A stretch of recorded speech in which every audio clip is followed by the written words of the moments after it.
Indonesia memperkuat pertahanan negara dan berperan aktif menjaga perdamaian dunia.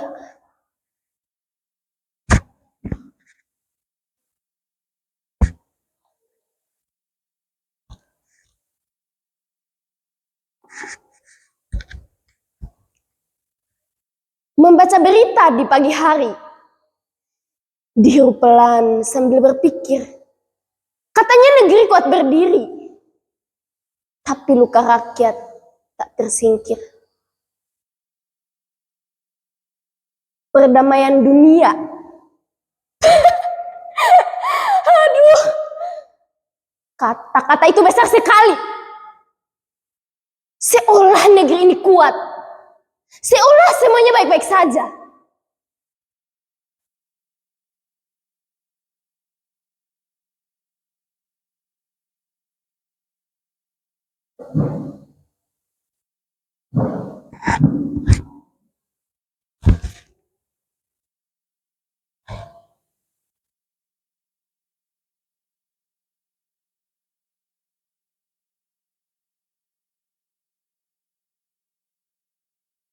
Warung kopi ini kecil, catnya mengelupas, kursinya tua. Tapi di tempat kecil seperti inilah orang-orang sering berbicara tentang negara, tentang masa depan, tentang hidup yang makin mahal. Kemarin nenek saya datang ke sini. Dia duduk di kursi ini. Dengan mata polosnya dia bertanya,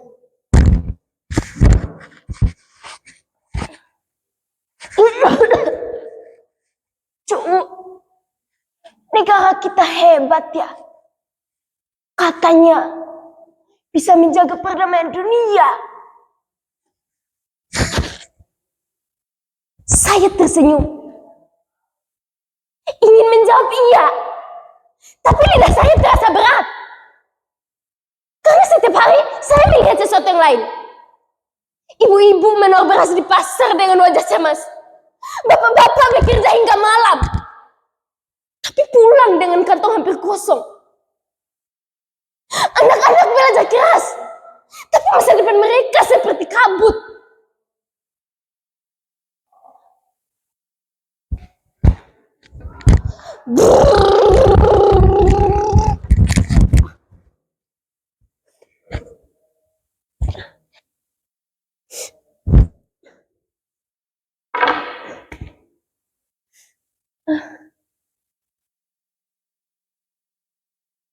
Dengar itu, suara motor lewat lubang jalan di depan warung ini.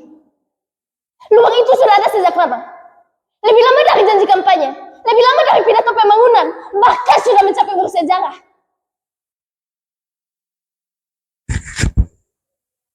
Kenapa belum diperbaiki? Kenapa selalu begitu? Harga naik, pajak naik, biaya hidup naik, tapi kesejahteraan rakyat masih di tempat yang sama.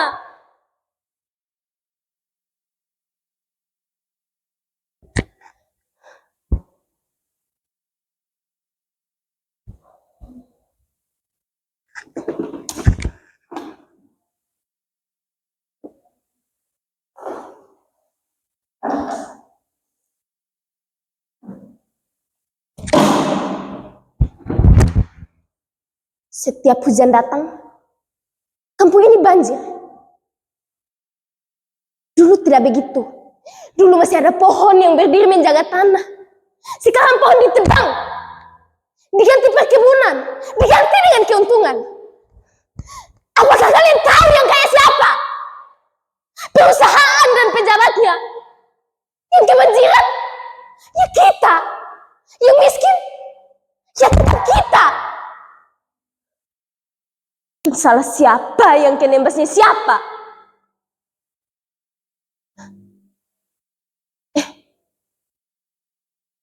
Kok ada pejabatnya? Seharusnya mereka duduk di gedung mewah itu sambil memikirkan nasib kita kan? Namun mereka hanya memikirkan nasib mereka dan para orang-orang yang mendukung mereka waktu pemilu itu.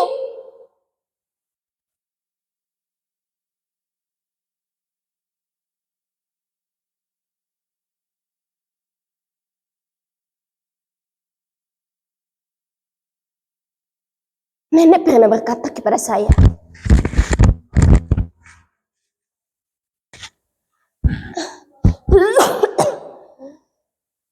"Cu,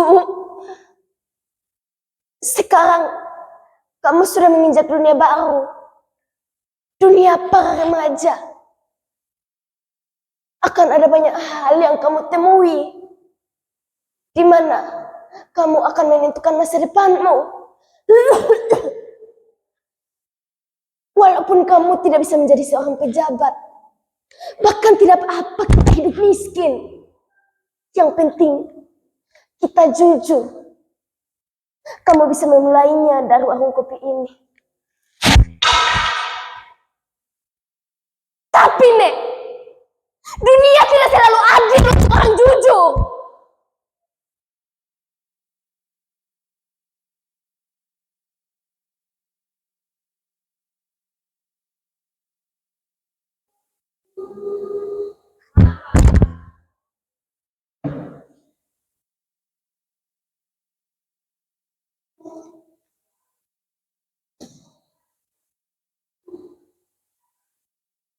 Suatu hari seorang pejabat datang ke warung ini.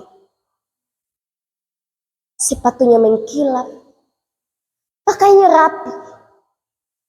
Dia datang mencari suara untuk persiapan pilkada 3 tahun lagi. Dengan bangganya dia berkata,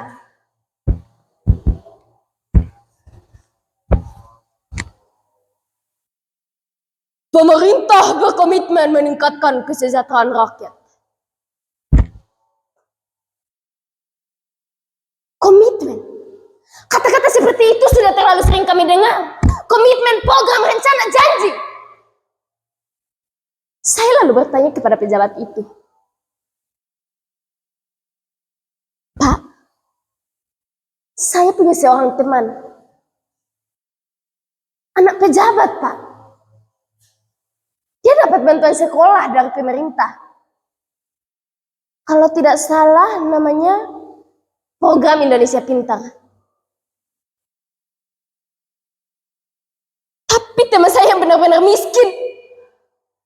Tidak dapat apa-apa, Pak."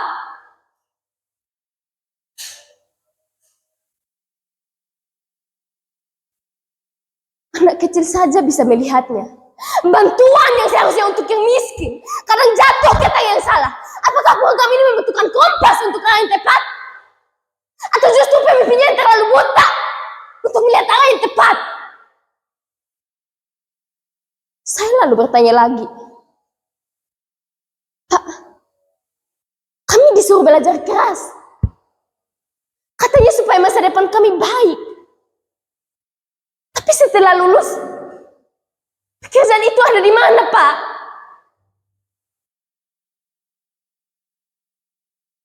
Saya melihat wajah pejabat itu.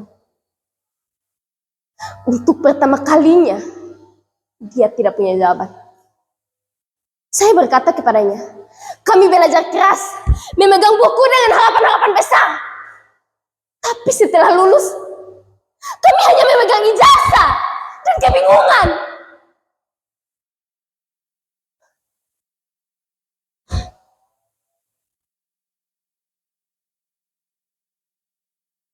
Kadang saya berpikir, bagaimana tidak?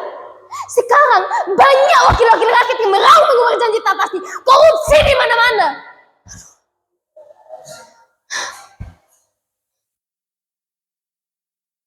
Ya, sudah sepantasnya mengingat banyak anak bangsa yang moralnya merosot.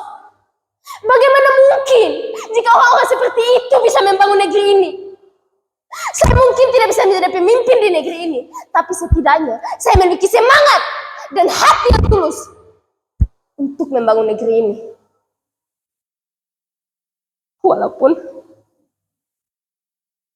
itu hanyalah angan di warung kopi ini. Negeri ini mengejarkan kami bermimpi, tapi lupa memberikan kami tempat untuk mewujudkannya.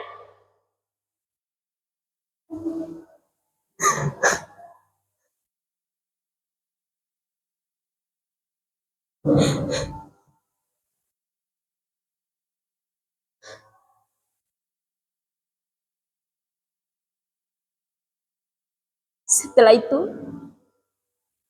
pejabat itu tidak marah. Dia hanya diam.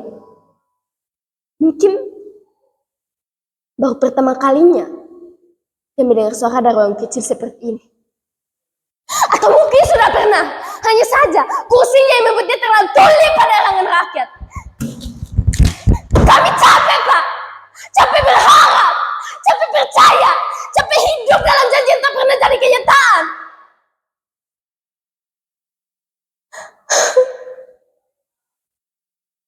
Apakah kami harus mati dulu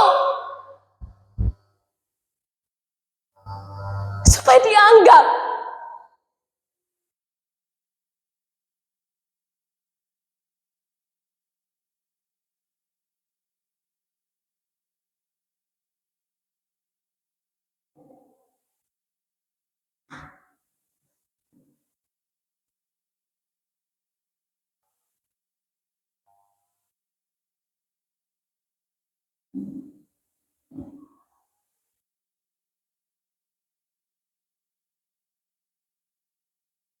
Apakah negeri ini masih punya harapan? Harapan. Karena kadang harapan itu seperti kopi. Pahit, tapi tetap diminum. Harapan selalu ada. Selama masih ada orang kecil yang tidak berhenti berharap. Selama masih ada yang berani bertanya. Karena kadang suara pengen jujur tentang sebuah negeri tidak datang dari gedung yang tinggi atau pidato yang panjang, tapi dari warung kopi kecil. Tempat rakyat bisa bercerita tentang hidup mereka. Kalau suara kecil seperti kami terus diabaikan, maka suatu hari yang tersisa bukan lagi harapan, tapi keheningan yang lebih menakutkan.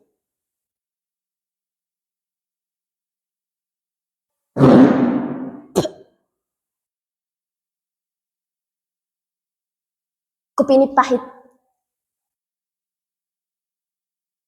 tapi setidaknya dia tidak pernah berbohong.